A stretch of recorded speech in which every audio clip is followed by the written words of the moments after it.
Gracias, señor presidente.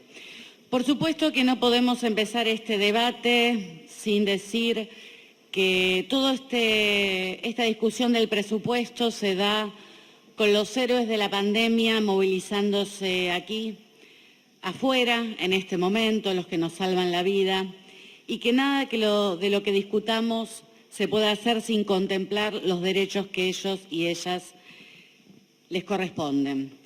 Entonces, a mí me parece que el gobierno de la ciudad tiene que dejar de vender tanto humo con mentiras sobre su supuesta excelente gestión.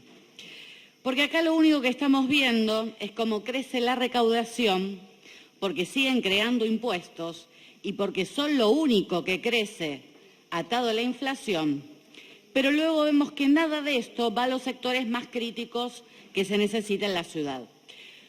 Diríamos, los impuestos suben por el ascensor, los salarios, la educación y la salud por la escalera. Algo que había adelantado ya la votación del presupuesto de ajuste a nivel nacional. Un presupuesto que prioriza el pago de la deuda macrista por encima y recortando en las áreas sociales más sensibles a pedido del Fondo Monetario Internacional. Voy a tomar solo una para comenzar. En un país con más de la mitad de los chicos en la pobreza, ajustaron hasta en los programas AUH, el plan 1000 días y Conectar Igualdad, hasta en discapacidad. El presupuesto con el FMI es inflacionario y la inflación está al servicio de hacer una transferencia de ingresos de la clase trabajadora a las patronales. Es en este marco en el que tenemos que entender este presupuesto que estamos discutiendo aquí. Porque Larreta y sus voceros nos hablan de un presupuesto equilibrado y sin déficit. Nos dicen, por ejemplo, que van a aumentar el presupuesto en salud. Y yo me pregunto, ¿por qué deberíamos creer eso que van a hacer, que va a ser real? Si en el 2022 tuvieron un incremento extra del 18% de la recaudación y recortaron 360 millones de pesos de los principales hospitales. Un recorte que no fue por inflación, se lo quitaron directamente. Al Argerich le recortaron 90 millones, al Ramos Mejía 103 millones, pero al que más le quitaron fue al Hospital de Niños Elizalde. Le recortaron 131 millones a la Casa Cuna. Lo mismo al Fernández, al Álvarez, a Odontología, al Pena, al Piñero, al Pirobano y al Hospital de Quemados. Señor presidente, la marea blanca que vemos en las calles no cayó del cielo. Hablan mucho, pero la realidad es que hay miles de residentes, que son los que hoy están peleando, que cobran 400 pesos la hora y a los concurrentes no les quieren reconocer ni siquiera la RT, ni obra social. Y consultado por los medios, yo también lo escuchaba a Larreta, que dijo tenemos una situación. Bueno, no, Larreta, no tenemos una situación.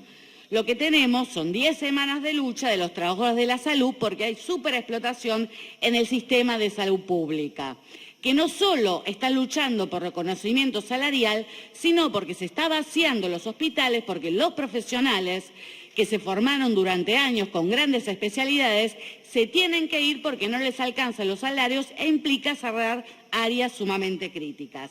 Nosotros hemos planteado la interpelación al ministro Quirós y no la aceptaron y quieren debatir este presupuesto sin responder por qué no le otorgan el salario que le corresponde a los residentes. Y nosotros aquí sí queremos plantear claramente que hay que hacer una modificación. ¿Por qué no le otorgan al personal médico, no médico, y particularmente a las enfermeras, que tuvieron que ir a la justicia? Nosotras fuimos parte de esa causa donde se ganó un fallo judicial para que se las reconozca como profesionales. ¿Y saben lo que me decían en las movilizaciones las enfermeras, señor presidente? Que se las reconozca como profesionales implicaría que puedan dormir, implicaría que puedan ver a sus hijos para no tener que tener tantos trabajos. Entonces, no cayó del cielo, esta marea blanca se transformó en un tsunami de quienes sostienen la salud pública y son olvidados por los gobiernos. Pero ellos no van a dejar que los olviden porque saben que plata hay. Acá se habló del rublo propaganda y publicidad, que pegó un nuevo salto de cara a un año electoral. Un presupuesto de 3.500 millones de pesos. Hice un cálculo, señor presidente, lo dividí por 400, lo que le pagan la hora a muchos residentes. Y lo que gasta la reta en publicidad equivale, ¿sabe cuánto? A 8.750.000 horas de trabajo de quienes nos salvan la vida día a día. Mire el número, señor presidente. 8.750.000 horas de trabajo de los residentes que dan la vida en los hospitales y que nos curan y que nos salvan la vida todos los días. Este es el nivel de obscenidad de lo que estamos discutiendo. O sea, plata hay, pero se usa para la campaña electoral de la reta y no para los trabajadores de la salud. Y hablando de otras problemáticas que se vienen en la ciudad, también quiero preguntar por qué con una recaudación récord a la Dirección General de la Mujer le recortaron 10 millones de pesos nominalmente, afectando principalmente al programa de asistencia a las víctimas de violencia. ¿Por qué solo se ejecutó a mitad de año un 32% de ese presupuesto? O como denuncia la propia Asociación Civil por la Igualdad y la Justicia, se observa una caída del 15% en garantizar los derechos de las mujeres y el colectivo LGTBIQ+. ¿Ya no le sirve a la reta hacer campaña con este tema? Otro tema sumamente crítico y doloroso en la ciudad, los barrios populares, la vivienda. La SIC también denuncia que la asignación para el estudio de la vivienda cae un 13% y un 17% en las partidas destinadas a la gente en situación de calle. Y cuando uno recorre la ciudad, no van a decir que ven que el problema mejoró, cuando vemos que es un problema que sigue dolorosamente. Entonces, señor presidente, lo que se está votando aquí, con este presupuesto a la baja también para los barrios populares, es que se le va a seguir pasando con topadoras a las mujeres de la Villa 31, como la toma fuerza de mujeres, o vivir situaciones terribles, como esta semana en las nuevas viviendas de YPF en la 31, donde desalojaron una vivienda con una nena de 3 años, sola, sin siquiera llamar al Consejo de los Niños, porque su mamá estaba trabajando, irrumpieron violentamente, no tuvieron ningún problema y esa nena, ese trauma no se le sale nunca más. Bueno, acá están votando esto. Pasemos por educación, que tanto se vanagloria la ministra Acuña. El presupuesto, como ya sabemos, en este rubro cayó en términos reales desde 2011 al 2020 14%. Ahora dice que lo van a aumentar. Bueno, si te robo todo, en algún momento un poquito te voy a devolver. Ahora, si eso fuera para cambiar la alimentación de los pibes, que no se le caigan los techos en la cabeza, que no hubiera ratas en las escuelas, que hubiera vacantes, no se entendería por qué la única solución a los reclamos estudiantiles, a las tomas que llevaron adelante los estudiantes fue la persecución a ellos, a sus familias y hasta los directivos como el Mariano Acosta.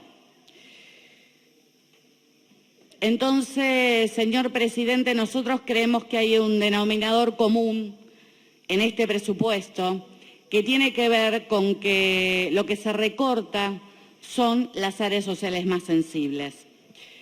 Pero, como decía anteriormente, queremos hacer un paralelismo, porque es verdad que ajustar en salud, mujer o barrios populares no es solo monopolio de la ciudad. Analicemos el presupuesto nacional, aprobado con gran parte de votos de diputados de Juntos por el Cambio, siempre buenos socios en el ajuste. Porque aquí podemos criticar mucho, hacer discursos efusivos contra el ajuste de la reta, pero la realidad es que a nivel nacional se votó un presupuesto donde lo único que crece es el pago de la deuda macrista. Todo el resto, en las áreas sociales más críticas de pobreza, de vivienda, de salud, a la baja. Aunque le quieran poner distintos nombres, reordenamiento fiscal, o como se le ocurra a Cerruti, el oficialismo lo único que está militando es la resignación ante el Fondo Monetario Internacional. Y veamos uno por uno, porque acá podemos discutir mucho sobre la situación de residentes y concurrentes. Pero ¿por qué tanto silencio sobre el ajuste brutal a la salud pública a nivel nacional? Un recorte acumulado en términos reales de más del 30% entre el 2021 y el 2023. Este presupuesto también prevé un aumento de 5,8, y acá podemos decir lo mismo que decíamos para educación. Le quitaron 35 y ahora presenta como una conquista recuperar 5. Bueno, esa es la razón por qué se unió el personal de salud de Nación y de provincia. De 50 hospitales marcharon residentes y concurrentes el día martes de la provincia de Buenos Aires junto a los residentes porteños. En el Ministerio de la Mujer, otra área sensible, con una inflación promedio real que ronda el 75,7%, en el mejor de los casos, la caída real sería de un 10%. Bueno, acá parece que tampoco alcanza a meter presa solamente a las referentes mapuches, van por más. Y sobre los barrios populares, que tanta discusión hay aquí y tanta denuncia. La reta es brutal, no hay dudas, pero se votó en el presupuesto nacional un recorte de 4,6% en vivienda y urbanismo. O sea, que se votó no solo pasarle topadoras a las mujeres de la Villa 31, sino también en Guernica, en La Matanza y en todo el país. En educación, señor presidente, un tema tan sensible, mantienen un recorte a las universidades del 18% en términos reales. Como decía anteriormente, el único ítem que crece es el pago de la deuda macrista. Entonces, señor presidente, nosotros nos vamos a oponer a este presupuesto de ajuste como lo hicimos en el Congreso, porque nadie que se diga progresista, que defienda la salud pública, la educación pública, los derechos de los sectores populares, puede defender ni este presupuesto ni el presupuesto a nivel nacional del Fondo Monetario Internacional. Y como dicen los concurrentes y residentes, la salud pública se defiende en la calle, y así es. Esta nueva generación que no se resigna lograron algo histórico. Este día martes, que sindicatos como el SUTECBA, médicos municipales, UPCN, que le han dejado pasar absolutamente todo al gobierno, tuvieron que llevar adelante un paro histórico, mostrando una fuerza enorme, enorme del personal de salud. Entonces, señor presidente, junto a ellos, junto a ellas, está nuestro camino, vamos a seguir acompañándolos, porque es pelear contra un presente y contra un futuro de miseria planificada. Y ténganse seguro que la vamos a ganar con esa fuerza. Muchas gracias.